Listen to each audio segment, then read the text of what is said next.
Most Americans will never have an opportunity to watch a Supreme Court hearing in person. We asked Senator Lee to walk us through what happens during a Supreme Court hearing, why the oral arguments are important, and what happens with the case once the arguments are delivered.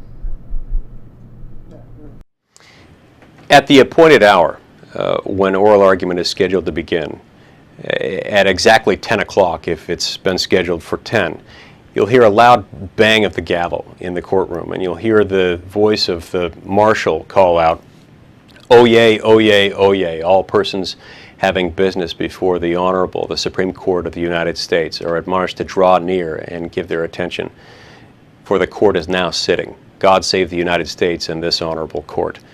And then at that exact moment, 9 black robe wearing justices sort of magically etherealize from behind these velvet curtains and take their seats. It's kind of interesting. Immediately after they take their seats, the Chief Justice allows for motions to be made, usually for admission to the bar, new lawyers who want to be certified to practice before the Supreme Court.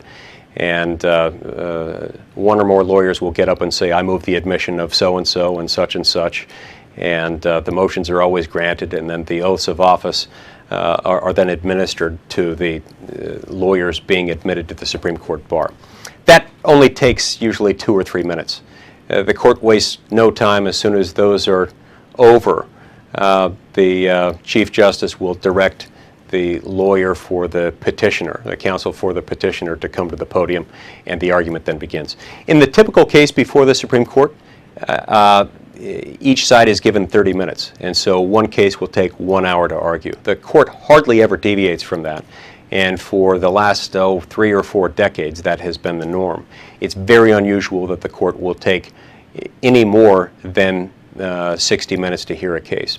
It's interesting, when a lawyer's time finishes, when the 30 minutes has elapsed, the lawyer is expected to sit down promptly.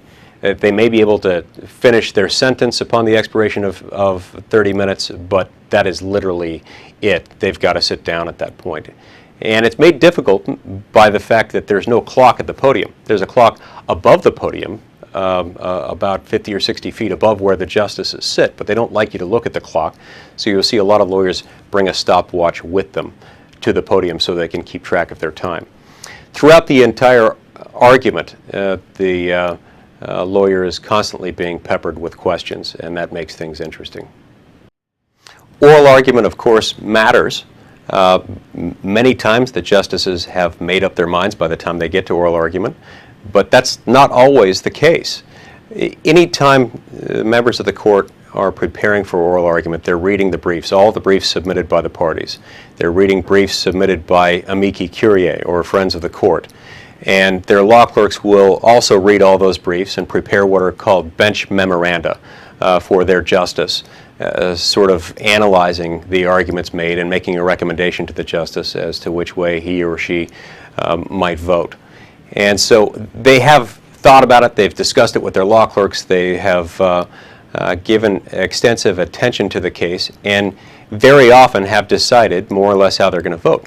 Nevertheless, it is not uncommon at all for one or more issues to come up at oral argument that might change a particular justice's vote, or even the votes of multiple justices. So it can make a difference, and it often does. After oral argument, within a few days after oral argument, all 9 justices will meet in a conference room, and they'll vote on the case.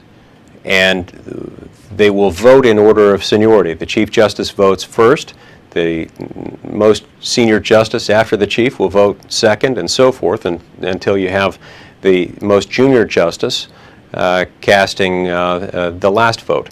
In that meeting, each justice has an opportunity to speak for a few minutes to explain his or her reasoning on that case and the reasons for his or her vote.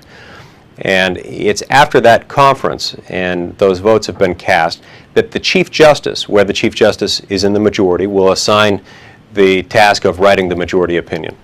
If the Chief Justice is not in the majority, then the most senior justice in the majority will make that assignment.